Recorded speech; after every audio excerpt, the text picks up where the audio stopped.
আমার জানার বিষয়, আমরা কি সরকারি দলকে জিজ্ঞেস করে ওয়াকআউট করব এবং আবার ফিরে আসবো কিনা।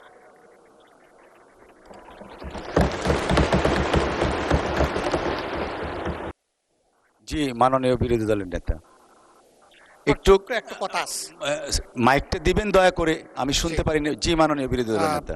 ধন্যবাদ মাননীয় স্পিকার। আমরা জানি যে সংসদে সরকারি দল বিরোধী দল থাকবে, সকল বিষয়ে একমত হব এটা স্বাভাবিক না। আমরা যেটা যৌক্তিক মনে করব সেটাতে আমরা আগেই বলেছি আমরা একমত হব, সহযোগিতাও করব। যেটা আমাদের যুক্তিতে ধরবে না এটার আমরা বিরোধিতা করব, এটা আমাদের দায়িত্ব এবং অধিকার।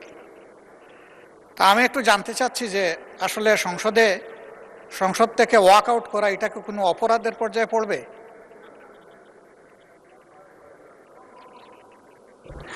মাননীয় বিরোধী দলের নেতা, আমরা সকলেই তো জানি এটা ডেমোক্রেটিক রাইটস অ্যান্ড প্র্যাকটিস। আচ্ছা, তা আমাদের রাইটস আছে, সেই রাইটসের বলে আমরা যা উপযুক্ত মনে করেছি, আমরা আগের আলোচনায় আমরা সেই রকমই ওয়াকআউট করেছি।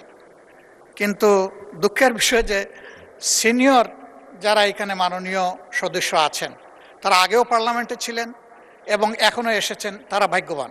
আমরা নতুন এসেছি, আমরা তাদের কাছ থেকেই শিখব। কিন্তু সেখানে যদি কোনো আমরা চলে যাওয়ার পরে ডেরিগেটরি কমেন্ট করা হয় তাহলে পরিবেশ ক্ষুণ্ণ হবে।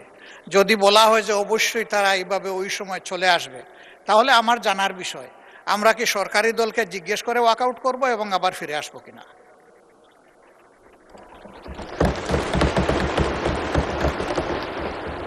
আমি আপনার দৃষ্টি আকর্ষণ করলাম। আমি আশা করব ভবিষ্যতে এই ধরনের পরিবেশ নষ্ট হয়, এই ধরনের কেউ কোনো কর্মকাণ্ডে জড়িত হবেন না। ধন্যবাদ আপনাকে মাননীয় স্পিকার। ধন্যবাদ মাননীয় বিরোধী দলের নেতা।